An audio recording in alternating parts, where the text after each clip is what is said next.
Well, this past episode of AEW Dynamite was kind of weird. Let's get into it. This is All Elite Review.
What's happening, ladies and germs? This is the PackerMan, and welcome to today's edition of All Elite Review, where today we're going to be reviewing the 30th episode of AEW Dynamite from May the 13th, 2020. At the time that this is being uploaded, which is today, Sunday, May the 17th, which of course is the new home for All Elite Review, Sundays.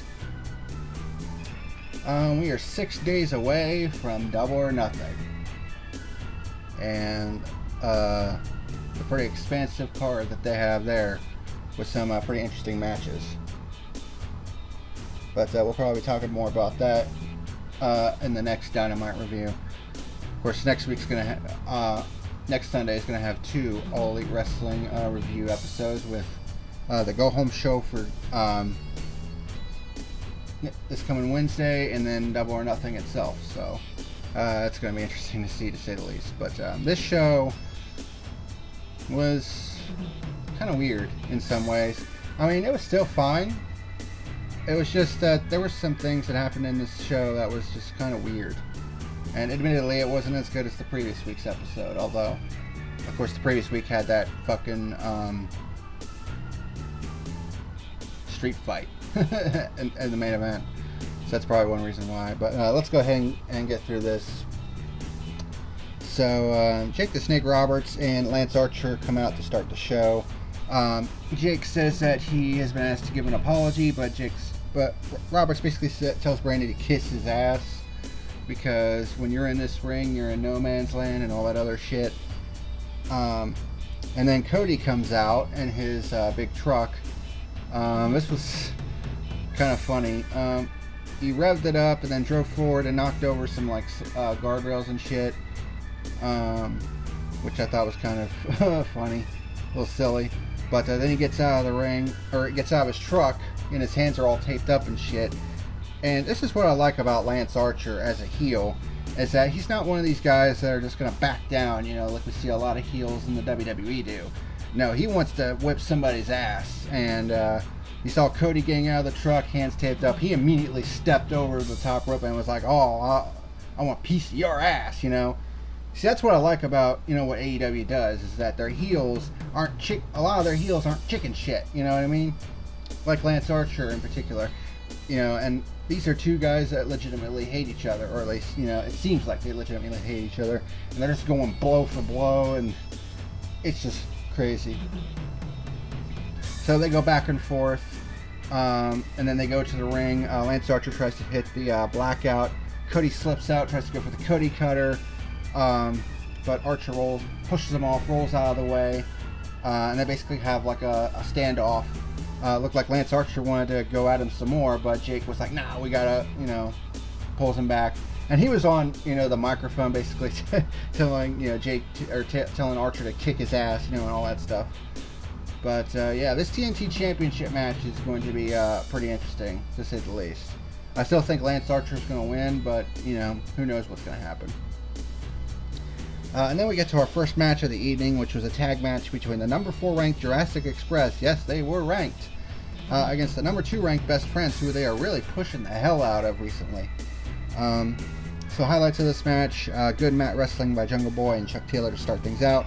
Jungle Boy with a victory roll on Chuck for a 2 count.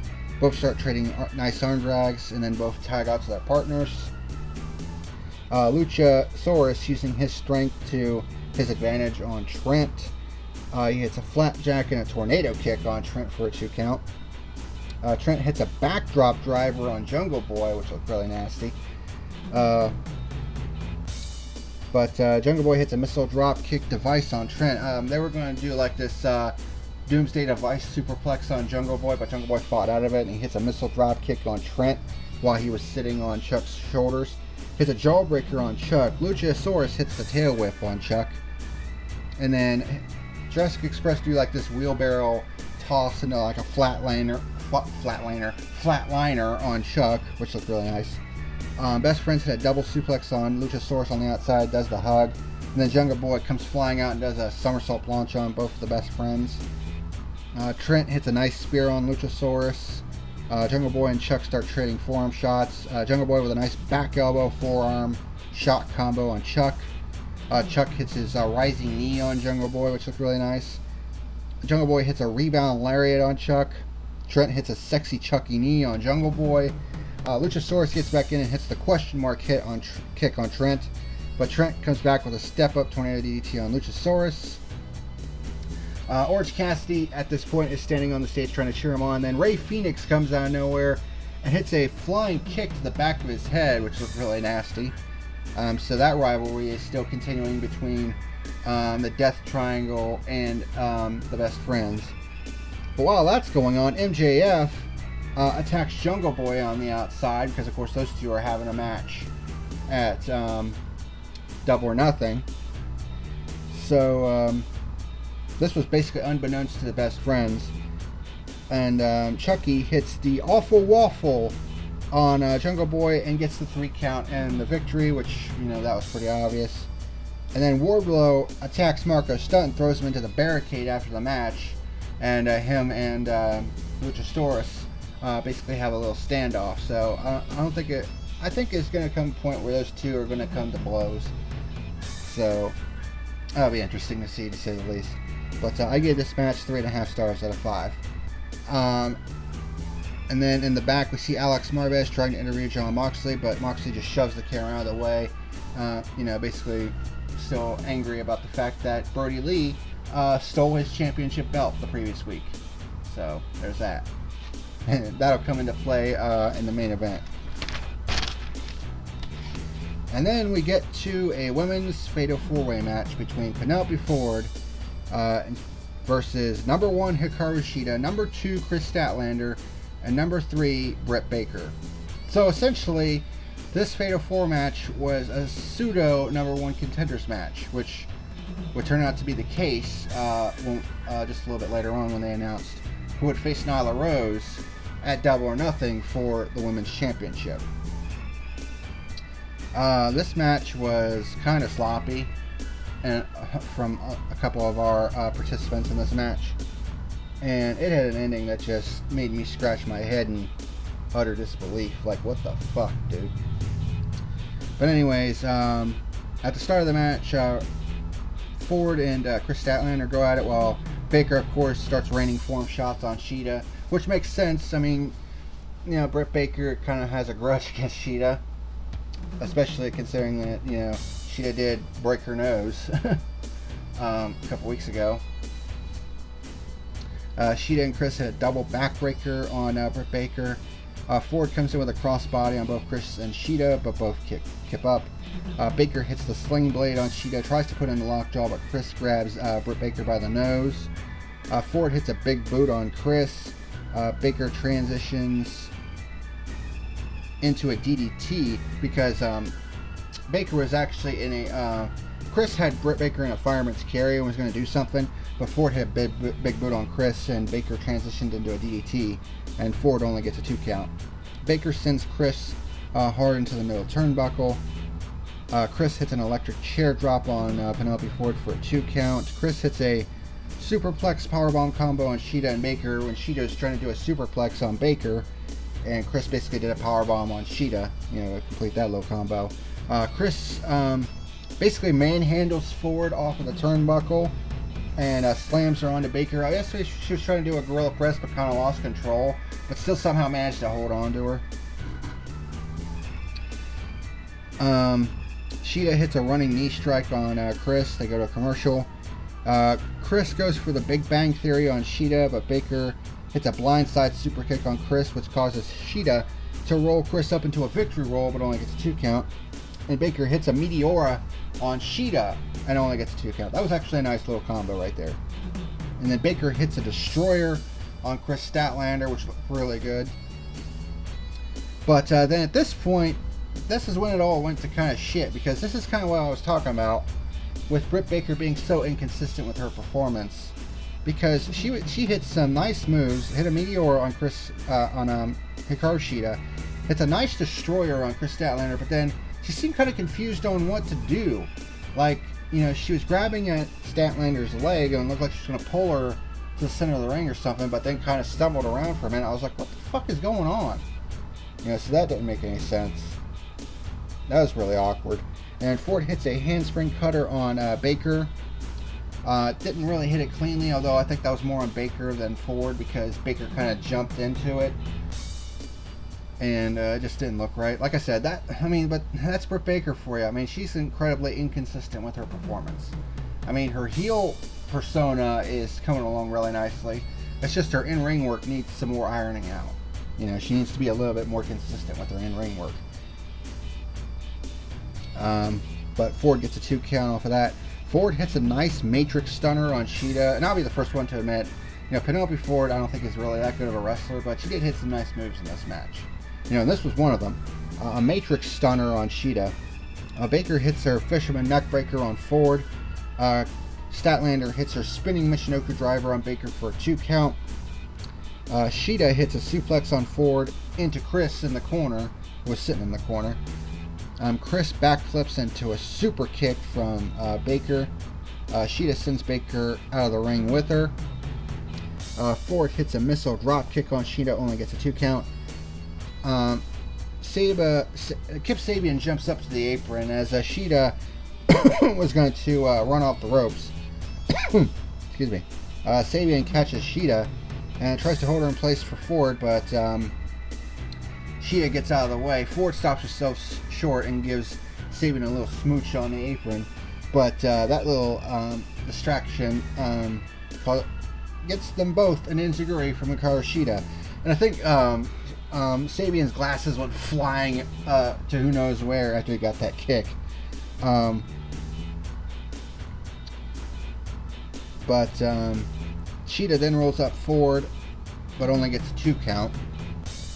Sheeta then hits her Falcon Arrow on Ford, gets a 2 count, but is broken up by Chris Statlander. Chris puts Ford on her shoulders, probably going to do another, like an electric chair drop, but Ford then counters into a Poison Frankensteiner on Statlander, and boy, Statlander, the bump she took on that, like, Jesus Christ, man. JD from New York basically said that the ladies are probably trying a little bit too hard, to do good moves, and that may be true. But at least that means they fucking care. You know what I mean? Unlike some of the people on, the WWE roster, who are just packing it in. You know what I mean? And then Chris gets pulled out of the ring by Britt Baker and sent into the ring post. Ford tries to go for her handspring cutter on Sheeta, but Sheeta counters it into kind of like an Argentine rack fireman's carry, but then transitions it into a regular fireman's carry and hits her fireman's carry backbreaker on Penelope Ford. And then this is where things got really stupid as far as Britt Baker is concerned. Britt Baker then applies the lockjaw to Chris Statlander on the outside of the ring while the match is still going on, while Sheeta hits her 3 count knee strike on Ford and gets the 3 count and the victory. And it seemed like Baker didn't give a damn, as she still had the lockjaw on Chris Statlander and had it on for like a minute or so. You know, basically trying to punish her and all that shit. And it just...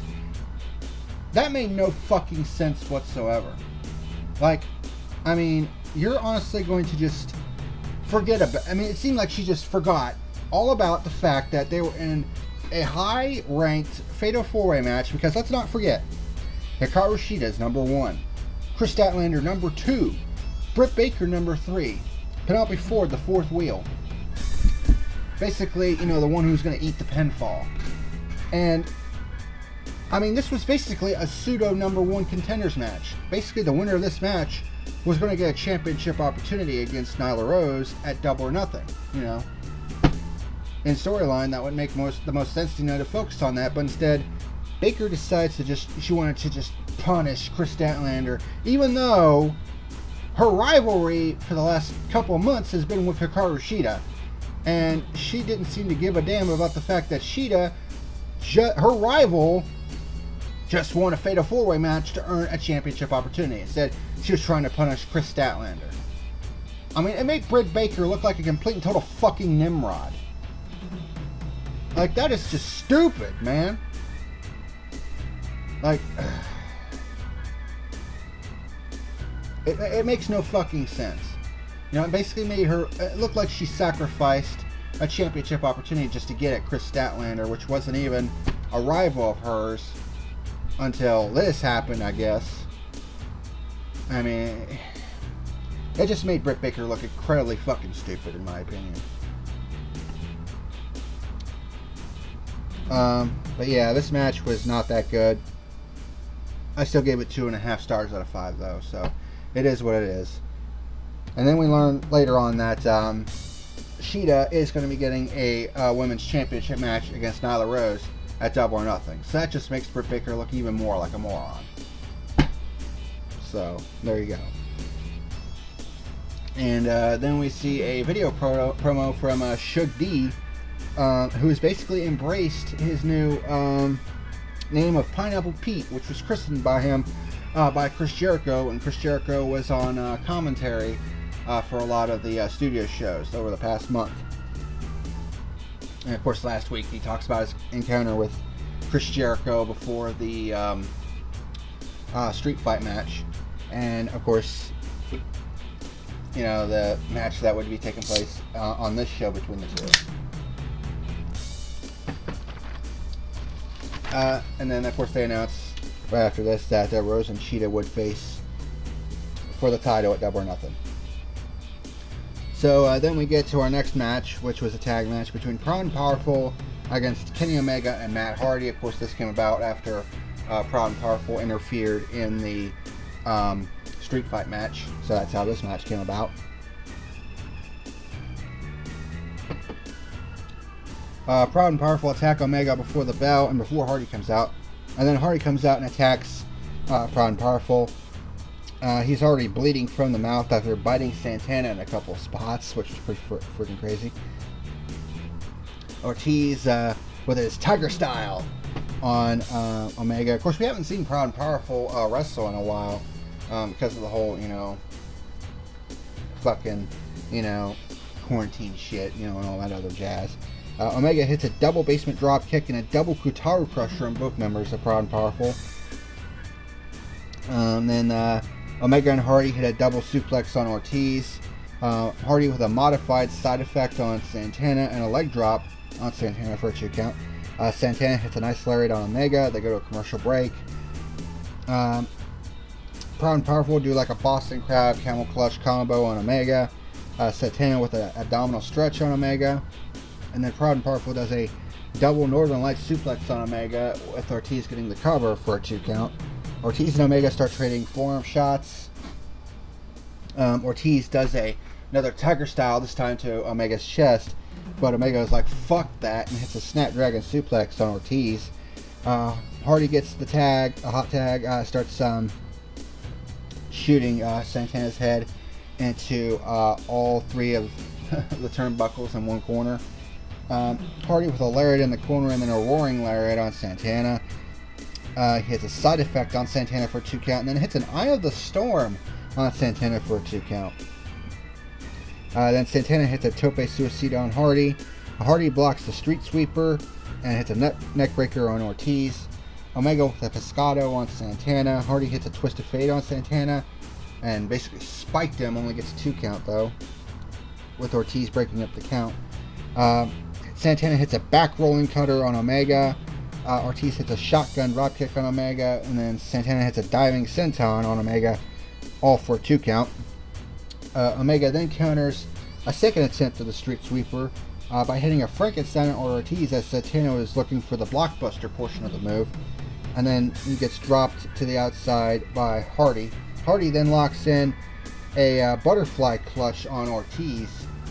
Basically, it's kind of like a guillotine choke, but he also had the butterfly clutch. Like if you're going for a butterfly suplex, he also had that locked in. So it's basically kind of a combination of that. But then Guevara comes out in a neck brace, of course, selling the fact that he got ran over by a golf cart the previous week. He brings the chair down.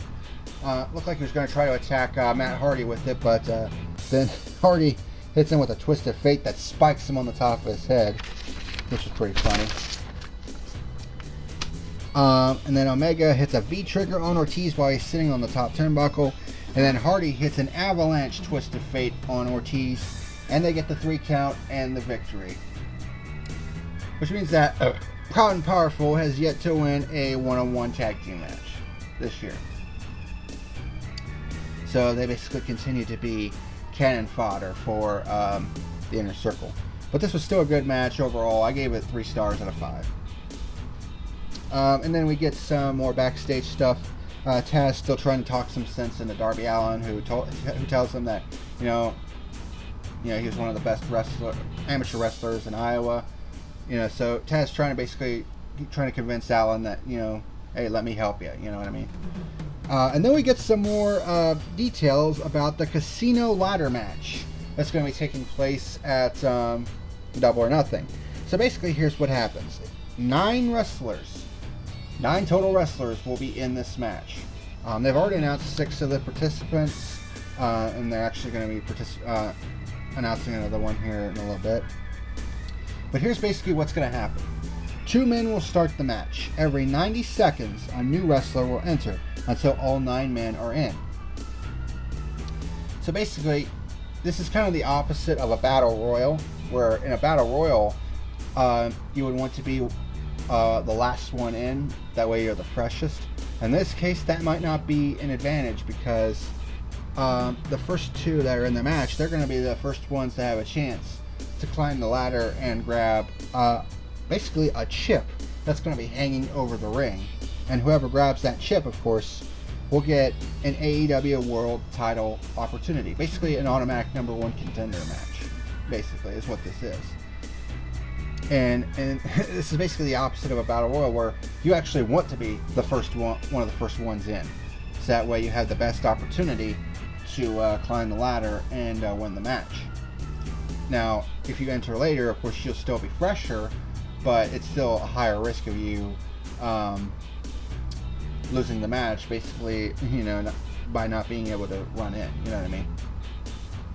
So, pretty interesting concept, kind of a cross between a battle royal and a ladder match, where you have wrestlers entering every 90 seconds, which I think is pretty interesting. Pretty interesting little switch on a ladder match, I think. And then Hikaru Sheeta was being interviewed backstage. Now the Rose appears, of course, and attacks Sheeta with her kendo stick. In recent weeks, Sheeta on Twitter basically was trying to find her kendo stick since it had gone missing. Well, evidently Nyla Rose was the one who had stolen it. So there's that. And evidently this led to their championship match being a no disqualification match. Yep, it was announced later on then that the women's championship match would be a no disqualification match. So expect Nyla Rose to probably use a lot of tables and all that shit in that case. So that should be it. That should be an interesting match. And then we have the next match, which was basically a squash match. MJF returning to in-ring action for the first time in a while since his quote-unquote injury. Against Lee Johnson, who's basically a jobber to the stars. One thing's for sure, though, Lee Johnson, he can sell his ass off, and he made MJF look really good here. MJF started out with a roaring elbow and then hits an overhead belly-to-belly suplex. I'm like, damn, that's fucking Kurt Angle shit right there. And then it was during this match that we learned that Britt Baker versus Chris Statlander was signed, and then it'll be Private Party versus the Best Friends, a #1 contenders match for the Tag Team Championship. So the Tag Team titles actually won't be defended at Double or Nothing because the Elite are going to be facing the Inner Circle in a match that we're going to be talking about here in a little bit, because we haven't gotten to that part yet. But MJF hits a lariat. He starts yelling at Johnson, basically taunting him, hits a powerbomb on the apron, rolls him back into the ring, hits a nice butterfly shoulder breaker, which he then transitions into his salt to the earth Fujiwara armbar and gets the submission win. This was actually a pretty good squash match, all things considered, because MJF looked really good here. And so this match will get 2 stars out of 5. MJF grabs a mic and says that he and Marco Stunt will have a match next week before Double or Nothing, since Marco Stunt had basically an open match available, apparently. And then this next match was a major disappointment. Pineapple Pete, formerly Shug D, is now Pineapple Pete, and he goes up against Chris Jericho. Jericho slaps Pete at the beginning of the match, and then Pete is like, says, "This motherfucker," and they actually had to bleep it out, and goes at Y2J, hits a couple of running uppercuts, but then out of nowhere, Y2J hits his juice effect and gets the 3 count and the victory. What a fucking waste. Dude, like, you couldn't have given, Pineapple Pete a little bit of a match with Chris Jericho?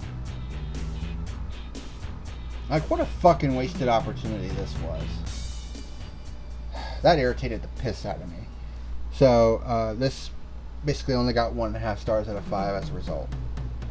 Now, obviously, this was done to set up this little segment with the Inner Circle talking about, the Elite and all that shit, but this still irritated me to no end. But anyways, Jericho grabs a mic and starts running down each of the members of the Elite. And since we have yet to get that Blood and Guts match, which I'm pretty sure will be the crescendo to this whole rivalry, which will take place somewhere further down the road when we finally have fans back in the arena at some point, Jericho challenges the Elite at Double or Nothing to a Stadium Stampede match. And I'm just kind of like, what the fuck is a Stadium Stampede match? So apparently, this is similar to a street fight where it'll be basically false count anywhere, but apparently this Stadium Stampede match, which apparently will be the first one ever, this is basically going to be a match that takes place at TIAA Stadium, which is the football field of the Jacksonville Jaguars, which is connected to Daly's place. They're basically, one and the same, facility. So evidently these two factions are going to be meeting head to head on the football field of TIAA Stadium. And it's false count anywhere, because evidently this is going to be a street fight style match, but it's going to take place in the fucking Jacksonville Jaguars arena, the fucking stadium that they play football in. That's going to be interesting to see how that turns out, especially with all the members of the Elite finally coming back, and of course the Inner Circle. So that'll be interesting. And then Vanguard 1 shows up, and basically through his screen says that the Elite accepts. And then the Inner Circle starts smashing up Vanguard 1 because Jericho had come out with a baseball bat. It basically said that this baseball bat is the 6th member of the Inner Circle, and I forget what he named it. I think he named it like Lloyd or some shit like that. And then JR was like, they're beating up an inanimate object, and then Matt Hardy comes out, and he was, disconsolate, because Vanguard 1 was basically like a family member to him. And of course it had the Inner Circle, laughing, and all that shit. Which there's probably going to be some hell to pay for that, I'll tell you that much. And then we learned that Mike Tyson, yes, Iron Mike Tyson, will present the TNT Championship belt to the winner of the TNT Championship match between Cody and Lance Archer at Double or Nothing. So last year he was basically kind of like a fan who was there at Double or Nothing. Now he's going to be a championship presenter for the TNT Championship. One thing I am interested in is we haven't seen what the belt looks like yet. We would like to see, what the championship belt looks like, before we get to Double or Nothing, you know what I mean? But we haven't gotten a chance to see it yet. And then we get to our main event, which was the Fallen Angel Christopher Daniels against the self-proclaimed world champion Brody Lee, which he kept going over to Dasha Gonzalez, I think it was, and kept telling her, I am the self-proclaimed world champion. Which he's not, because Jon Moxley is still the champion. But that's just what Brody Lee's gimmick is. He's basically in control. You know what I mean, as the exalted one. But there are basically some people bitching online about, why is Brody Lee getting a championship match? Even though he's only number 4 in the rankings and he hasn't beaten anybody. Well, when you look at the 3 guys in front of him, Cody, who's number 1, and Lance Archer, who's number 2, they're competing for the TNT Championship this coming Saturday night at Double or Nothing. Kenny Omega is going to be involved in the Stadium Stampede match with his elite mates against the Inner Circle. So who does that leave to challenge Jon Moxley for the championship? And of course, like I said, Kenny Omega is number 3 in the singles rankings, even though he's the tag team champion. He's also been competing in some high-profile singles matches. I mean, like that 30-minute Iron Man match against Pac, before Revolution. So who's that leave to challenge Jon Moxley for the championship? Brody Lee. And since he's going to be going, and since in this case he went up against, a quality opponent in the Fallen Angel Christopher Daniels. So now maybe people can shut the fuck up about that. But highlights of this match: Brody hits a nice power slam. Daniels with a tope suicida and Arabian moonsault. Hits a slingshot elbow, only gets a 1 count. Brody with his big boot hits a back body drop, only got a 1 count. Hits a black hole slam for a 2 count. During the commercial break, they showed that Brody Lee hit a nice superplex. Brody with a helo from the apron, slingshotting into a somersault plancha back into the ring. Guy can move for a big guy. Brody hits a nice super kick for a 2 count. Daniels with a tornado DDT counter after Brody tried to do yet another back body drop. But Daniels was able to hold on to him, and he hits a tornado DDT counter. Daniels with a Gamengiri and then a Frankensteiner, which looked really nice. SCU starts attacking 10 Preston Vance on the outside, who was trying to slide in a chair to Brody Lee. But Daniels was actually able to grab the chair and hits Brody with a chair shot, hits him with a flatliner, which he then transitions into the Koji clutch. And it was at this point that they realized, oh my god, our leader's in trouble. The Dark Order start running out to run interference. SCU and the rest of SCU and Colt Cabana basically try to fight them off.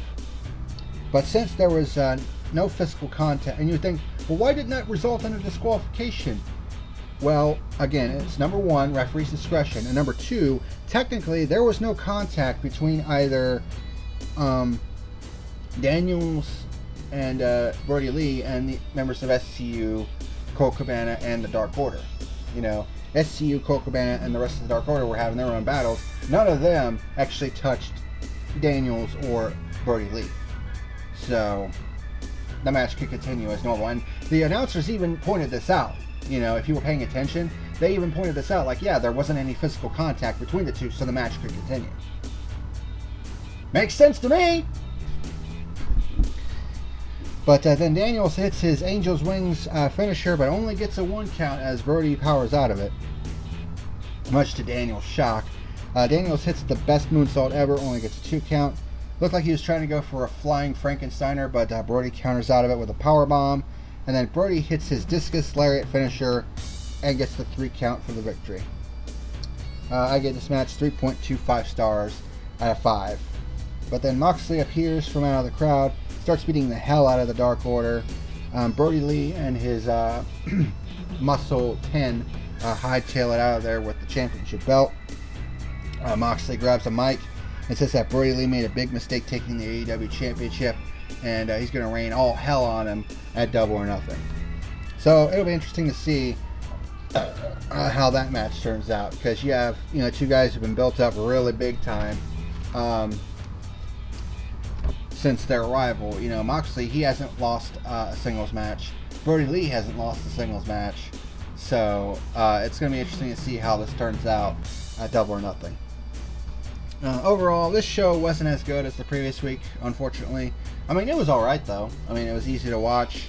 And of course, they're building a lot of shit towards Double or Nothing. And of course, we're going to have a pretty good card next week as well, this coming Wednesday for the Go Home show. Overall, I'm going to give this show a solid 6 out of 10. It was alright. It was watchable. And they, again, continue to build towards Double or Nothing. There was some stupid stuff on this show, though, that really pissed me off, as I noted. Britt Baker acting like a total moron. Not giving Pineapple Pete a chance to compete against Y2J in a meaningful match. I thought that was a waste. And of course, we didn't have a street fight this week, which kind of, I think, was a bit of a detriment. But other than that, this was still a pretty solid show overall. But that's going to do it for this week on All Elite Review. Thank you very much for watching. As per the usual, here are my personal rankings for each of the 3 divisions. And until next week, when we review the Go Home show and Double or Nothing in the same day, this is the PackerMan signing out. See you later.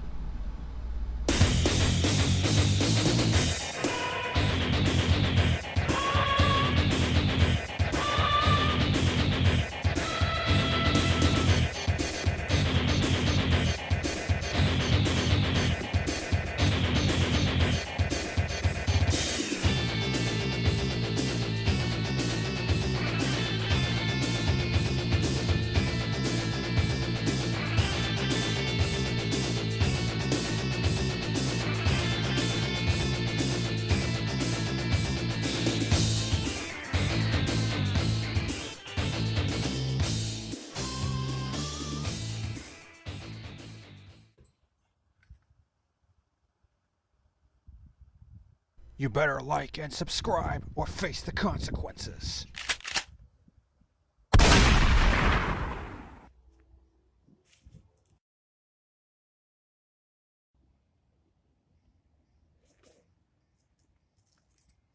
You have been warned.